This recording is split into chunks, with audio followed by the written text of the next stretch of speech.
Assalamualaikum warahmatullahi wabarakatuh. Selamat pagi anak-anak. Semoga semuanya tetap sehat. Kita masih kembali di channel yang sama, yaitu channel Game is Try, yang akan memberikan beberapa materi pembelajaran kimia khususnya di materi SMA.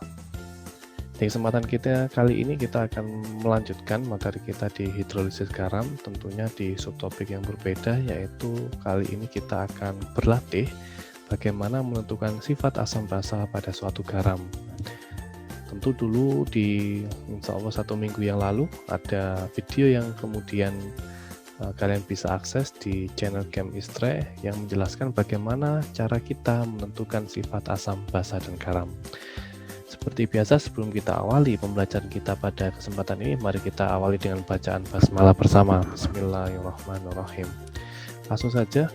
Di kesempatan kali ini saya memiliki 6 macam larutan dan semuanya ini adalah garam. Kita akan coba menentukan sifat dari masing-masing garam beserta nanti nilai pH-nya atau kisaran pH yang ada di dalam masing-masing garam.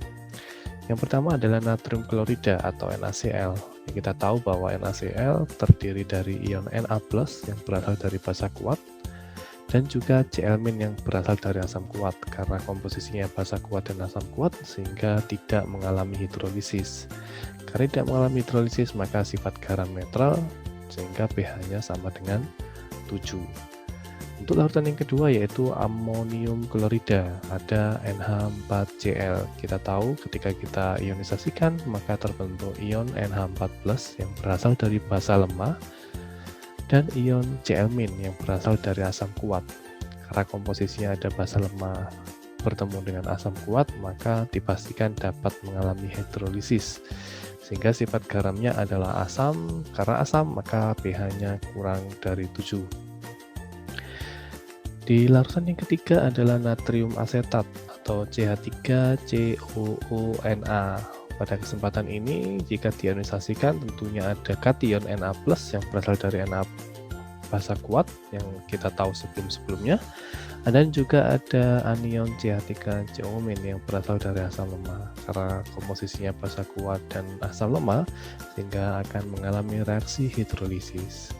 Dan ternyata sifat garamnya adalah basa karena ada reaksi hidrolisis antara CH3COO- bereaksi dengan H2O sehingga membentuk ion hidroksida atau ion OH-. Karena bersifat basa maka nilai pH-nya lebih besar dari 7. Yang keempat adalah amonium fluorida atau Na4F. Ketika kita ionisasikan terdapat 2 ion, ada kation Na4+ yang berasal dari basa lemah dan ion F- yang berasal dari asam lemah. Di sini ada komposisi basa lemah dan asam lemah, maka dapat dipastikan adalah reaksi yang bisa mengalami reaksi hidrolisis. Karena ada basa lemah dan asam lemah, ada peristiwa hidrolisis total, maka kita belum bisa memastikan kira-kira sifat garam yang terbentuk antara basa lemah dan asam lemah ini sifatnya apa, karena tidak diketahui data Ka atau Kb. Sehingga di sini saya tuliskan bergantung pada nilai Ka atau nilai Kb. Jika Ka-nya lebih besar maka bersifat asam, atau sebaliknya Ka-nya lebih kecil daripada Kb maka bersifat basa. Atau mungkin nilai Ka-nya sama dengan Kb maka bersifat netral. Sehingga pH-nya juga kembali lagi bergantung pada nilai Ka dan Kb.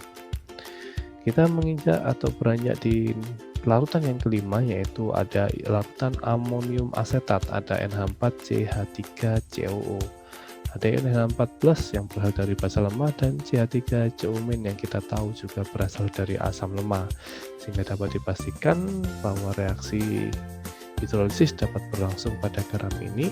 Karena sama-sama berkomposisi adalah asam lemah dan basa lemah, maka sifat garam juga bergantung pada nilai Ka dan nilai Kb, sehingga pH-nya pun juga sama. Yang terakhir ada amonium cyanida. Ada amonium cyanida NH4Cn tersusun dari kation NH4+ yang berasal dari basa lemah dan Cn- yang berasal dari asam lemah. Mohon maaf.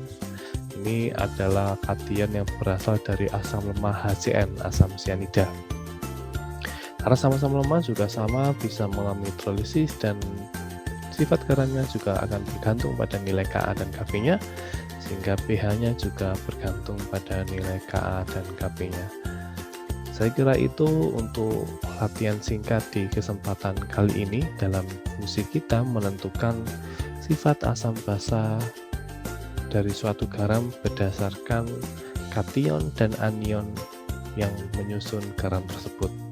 Untuk lebih jelasnya secara lengkap materinya sudah tersedia di channel Chemistry, tinggal kalian bisa akses dan bisa pahami bersama sebelum menjalankan latihan di video kali ini. Jangan lupa like, subscribe, share, dan komen di video ini. Untuk itu saya mengajak sebelum video ini kita akhiri, saya mengajak untuk kalian semua bisa menjawab pertanyaan ini. Tentukan sifat garam dari kalium sianida. Saya ulangi, tentukan sifat garam dari kalium sianida. Bagaimana komposisi kationnya dan bagaimana komposisi anionnya. Kemudian baru kita analisis kira-kira yang terbentuk nanti sifatnya apa. Jika sudah ketemu jawabannya, tulislah jawaban beserta alasan kalian di kolom komentar ya. Saya akan menunggu dengan senang hati. Baik, mungkin itu yang bisa saya sampaikan di kesempatan kali ini. Saya akhiri. Assalamualaikum warahmatullahi wabarakatuh.